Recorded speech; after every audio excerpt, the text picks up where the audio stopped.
On our 6th anniversary, while I sat hunched over a desk under fluorescent lights, she was out at a candlelit dinner with a 23-year-old gym buddy.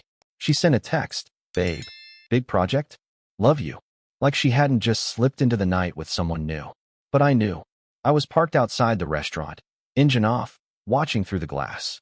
Her head thrown back in laughter, fingers grazing his across the table. She looked radiant, alive, like the woman I fell in love with 6 years ago. Only now, that laughter wasn't mine to share. I didn't confront her, didn't call or text, just drove. Numb, hollow. The hours blurred by. No music, just the tight grip of my hands on the wheel, haunted by the image of her touching him. She wore the dress I bought, heels I paid for, and the necklace she'd once called too precious for ordinary nights. She wore it for him. At 2:43 a.m., my phone buzzed. "Where are you?" "I'm home." Then another. "You okay?" "Can't sleep." "Call me." I flipped the phone face down. Let her wait. Let her wonder. Let her lie awake, not knowing, for once. At 7 a.m., I walked through the door like nothing happened. She was curled on the couch, blanket around her, phone still clutched in her hand, eyes raw.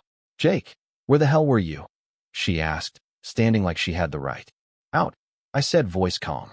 "Working." She flinched, tried a brittle smile. "You had me scared.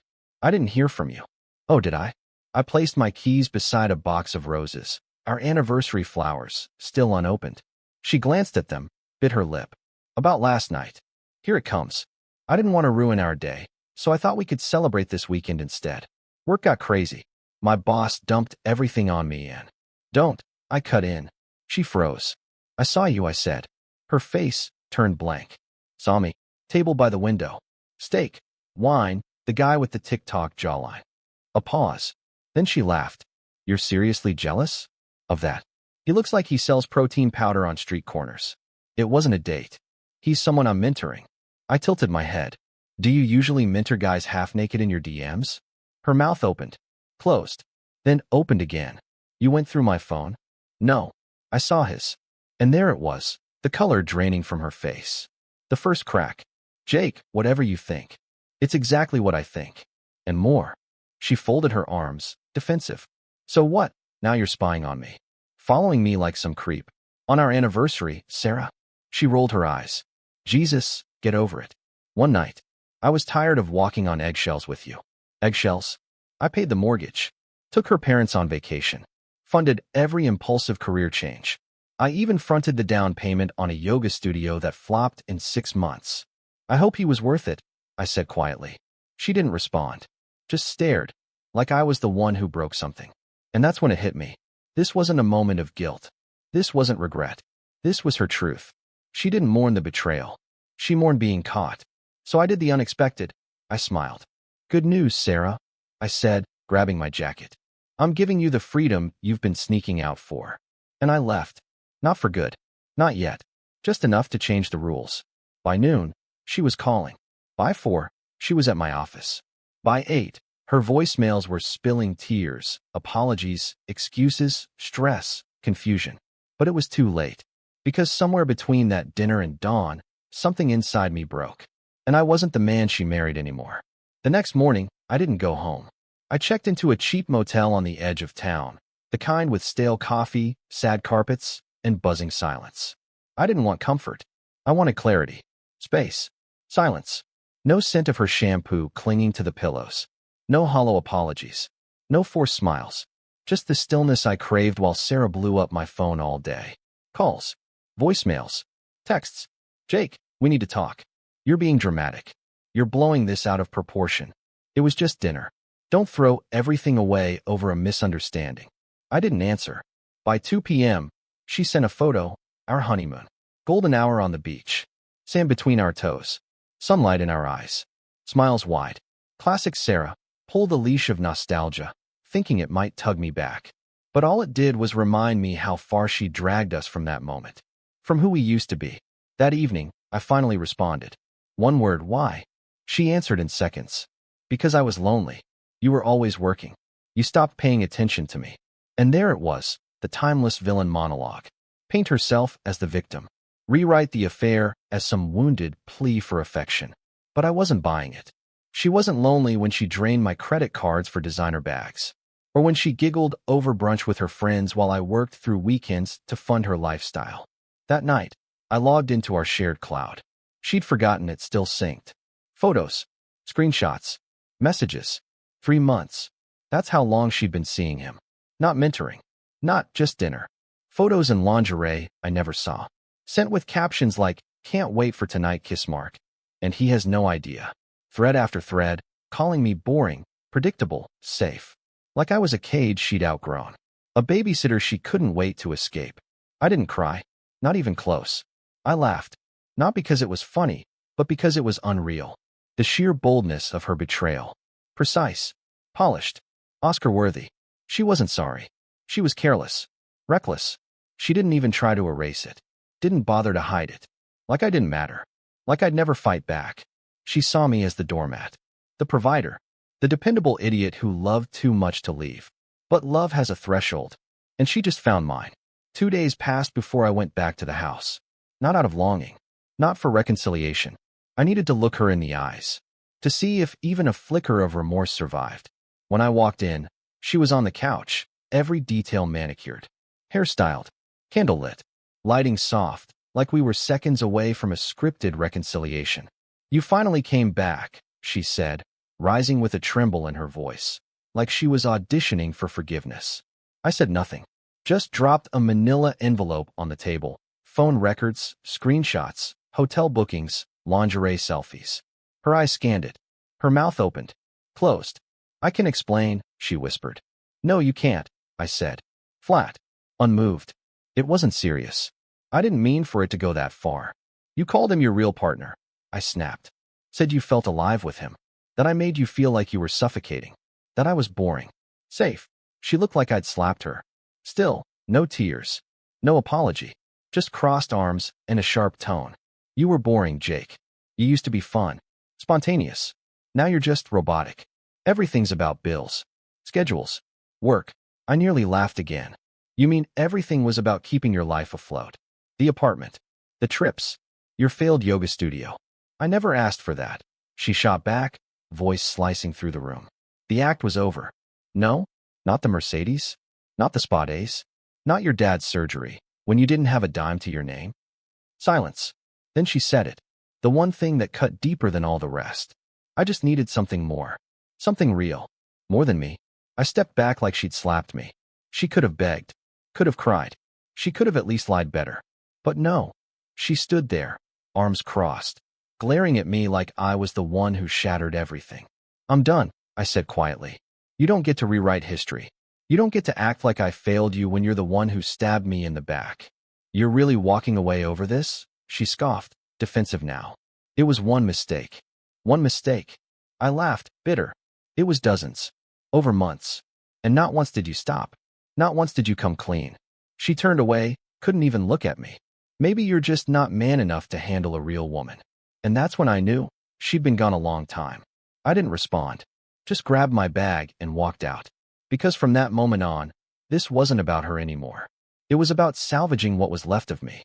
After that night, something in me snapped, but not in the way I thought it would.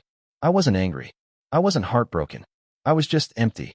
Like I'd poured every ounce of love, patience, and forgiveness into her. And now there was nothing left to give. Just a man walking away from a fire he didn't start, watching it consume everything he built, and feeling no urge to put it out. I crashed at Ethan's for a few nights. He didn't press me, just handed me a beer, flipped on the game, and let the silence speak. That quiet meant more than a year of Sarah's fake "I love yous." But silence couldn't stop the storm building behind the scenes. By the end of the week, Sarah's tone changed. The anger was gone. Now, she was pleading. Text after text. "Jake, please come home. We can fix this. He doesn't mean anything to me." It was a stupid phase. I ignored them all. Then came the guilt trips. "You abandoned me. You said you'd never give up on us." What kind of man just walks away from his wife? The kind of man you betrayed, I thought. But the real storm came when I filed for divorce. She lost it. Called my office. Showed up crying in the parking lot. Told friends I was overreacting, throwing everything away over one mistake. One night, Ethan and I got back from the gym and found her sitting on his front steps, tears streaking mascara down her face, a wine bottle by her side like it was some tragic movie moment. "I didn't mean for it to go this far," she sobbed. "You were supposed to fight for me." I stared at her, and for one fleeting second, I almost felt pity. Almost. "You don't get to cheat and then demand loyalty," I said. She reached out, tried to touch my hand. I pulled away. "He was nothing, Jake. He was just there.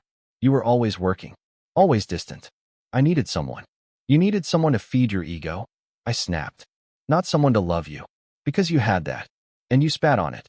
She looked up, and something cold passed through her eyes, like she finally understood I wasn't coming back. "You'll regret this," she whispered. "No," I said. "I regret not leaving sooner." Then I turned and walked inside, left her crying on the porch, alone with her wine and her lies. That was the first time in months I felt anything close to peace. The fire behind me still burned, but I was already walking toward something better. The next morning, I looked in the mirror and didn't recognize the man staring back. Not because I was broken, but because, for the first time in years, I looked calm. No sleepless nights.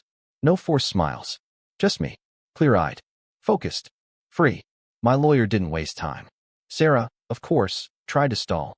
Said she wasn't emotionally ready for divorce. Until I reminded her she was emotionally ready to sleep with a 23-year-old and lie about it for months. The delay stopped after that. She doubled down on the tears. Showed up at my office again, this time sobbing in the lobby. "Jake, please. We had 6 years. Doesn't that mean anything to you?" I looked her dead in the eye and said, "Yeah, it means I wasted 6 years on the wrong person." She flinched, like the truth physically hit her. But the thing is, she made me this way. She thought I'd crawl back, that I'd eventually forget, forgive, fold. She thought she had time to twist the story, paint herself as the victim. What she didn't realize was that every lie chipped away at the man who once loved her. And what was left? Someone she could never manipulate again. Then came the messages from mutual friends. "Sarah's a wreck," they said. "She says you never gave her a chance to explain. Maybe you should talk to her. Just hear her out. She said you were cold. Controlling. Maybe there's more to this." Classic. She was already rewriting the script, recasting herself as the wounded wife, the one who was pushed, not the one who jumped. That's how people like her survive betrayal. They edit the truth until they're the victim in their own mess. I didn't argue, didn't defend myself, because the people who really knew me, they didn't need convincing. And the ones who believed her, they could go with her. I wasn't here to salvage their delusions. I was here to rebuild me. One night, I went back to the house to grab the last of my things, and found Sarah sitting on the bedroom floor, holding a box of our photos. "I miss you," she whispered. I stood in the doorway, quiet, watching. "I don't miss who I became around you," I said. She looked up, tears in her eyes, but I saw it clearly now. She wasn't crying for me. She was crying because the game was over. Because the man she counted on to stay, to forgive, to carry her mess, was finally gone. A week later, I got a message from someone I never expected. Travis. Yeah, that Travis. The 23-year-old trainer. The one she risked everything for. At first, I thought it was a joke. But the number checked out. "Hey man, I didn't know she was married." I swear. I laughed. The innocence of it almost felt rehearsed. But curiosity won. "Meet me at Brew 42. Tomorrow. 6 p.m. He showed. Tight shirt. Backwards cap. Still looked like he walked straight off a supplement ad. But his swagger? Gone. He sat across from me, fidgeting, eyes low. "She told me you were separated," he muttered. "Said you were controlling. That you had a temper." I stared. Silent. "Said you didn't care about her. That you loved your business more than your marriage." There it was, the full script. Scene by scene. I almost wanted to applaud her consistency. "She lied to you, Travis. Just like she lied to me." He nodded. Slowly. "Yeah, I figured it out." After a while, it started feeling like I was just a distraction. Not a person. She'd trash you, then cry because you didn't call. "She played us both," I said. "I ended it last week. She lost it. Said I was a coward. Said I used her. But man, I think she's just broken." I leaned in, voice low. "She's not broken. She's calculated. And now that you're no longer useful, she's rewriting the story again." He looked wrecked. "You're not gonna, come after me, are you?" "No, Travis. I'm not here to hurt you. You were just a pawn." But that conversation gave me an idea. That night, I gathered everything. Screenshots. Messages. hotel receipts. And now, Travis's recorded confession. All legal, all admissible. I packaged it up and sent it to Sarah's lawyer. Not revenge, just truth. She had tried to frame the divorce as abandonment, blaming emotional neglect, claiming distress. But with that file, her version collapsed. A week later, my attorney called. She's backed off. Wants to settle quietly. Of course she did. The mask had shattered. The perfect wife, the misunderstood soul, it all crumbled beneath the weight of her own lies. And I didn't have to raise my voice. I let the truth do its job. She called once after the settlement. I didn't answer. Voicemail, I hope you're happy. And for the first time in a long, long while, I was. The day the divorce was finalized, I didn't celebrate. I didn't get drunk. I didn't post some dramatic quote online. I just drove to the ocean. There's this spot about an hour out of town. Cliffs high and sharp, wind howling, waves smashing into the rocks like they're angry at the world. I used to bring Sarah there when we first fell in love. Back then, it felt like something out of a romance novel. Now, it felt like liberation. I stood at the edge, hands buried in my jacket, watching the ocean tear itself apart. And for the first time in years, silence. Real silence. No second guessing. No mind games. No weight of unspoken betrayals pressing down on my chest. Sarah was gone. Not just from the house. Not just from my accounts. From me. She no longer haunted my thoughts. No longer lived rent-free in my peace. Getting to this point wasn't easy. There were nights I spiraled, replaying moments, dissecting words, wondering if I missed a sign. If I failed. But some people don't break. They rot. Quietly. Slowly. From the inside out. And by the time you smell the decay, it's already too late. Sarah didn't cheat because I wasn't enough. She cheated because she lacked everything that makes someone worth loving. Trust, loyalty, respect. And the betrayal wasn't just against me. It was against herself. She traded a man who stood by her through hell for a fleeting rush and a protein shake fantasy. What did she get in return? Silence. Isolation. A ruined name. Most of her friends backed away when the truth surfaced. Even her sister, her ride or die, called me one night and said, I didn't know she could be that cruel. Funny how fast stories unravel when people stop buying your version. While her world cracked, I started rebuilding. One quiet brick at a time. Moved into a new apartment. Hit the gym again, not out of spite, but because it felt good. Took solo trips. Learned to cook. I found peace in the simplest acts done just for me. And eventually, I started dating again. Cautiously. Not to fill a hole, but to feel what it was like to connect without chaos. That's when I met Lena. She doesn't know every detail, but she knows enough. Enough to understand why I pause at lies. Why I observe before I open up. Why I tread carefully. She's patient. Grounded. Real. Sometimes she talks and I catch myself smiling. Not to impress her, but because I can. Because healing finally made space for joy that doesn't feel like a mask. It's not a fairy tale. It's better. It's honest. I used to think the worst thing that could happen was losing the woman you loved. I was wrong. The worst thing is realizing she never loved you. Only what you could do for her. Your effort. Your loyalty. Your quiet sacrifices. All treated like background noise while she chased attention and chaos. But I don't look back with rage. I look back with clarity. Sarah wasn't my end. She was the ending of the man I needed to outgrow. The people around me noticed. The posture. The steadiness in my voice. The way I no longer flinched when my phone buzzed. No more pacing. No more walking on glass just to keep a woman who wasn't worth the shards. A friend asked me once, do you regret ever meeting her? I used to think yes. But now? No. She taught me the most brutal, beautiful lesson. You can give someone everything. And if they don't value themselves, they'll still burn it all down. And when they do, you've got two choices, stay and choke on the smoke. Or walk through the fire and come out forged. I chose the fire. And here's what I've learned. Every betrayal makes room for someone who sees you. Not for what they can take, but for who you are. Lena saw that. But more importantly, I saw it in myself. I stopped defining my worth by how much I could endure. Stopped calling scraps love. Stopped thinking affection had to be earned through pain. So if you're reading this, if you've been lied to, cheated on, made to feel small, hear me. You are not the villain in their broken narrative. You are not too much. Not too little. Not broken. You're just trying to love someone who doesn't know how to love back. Let them go. Not for revenge. Not for pride. For peace. I thought losing Sarah would destroy me. It didn't. It rebuilt me. And today, I stand stronger, wiser, and freer than I've ever been. I'm not her victim. I'm the man who walked away and never looked back.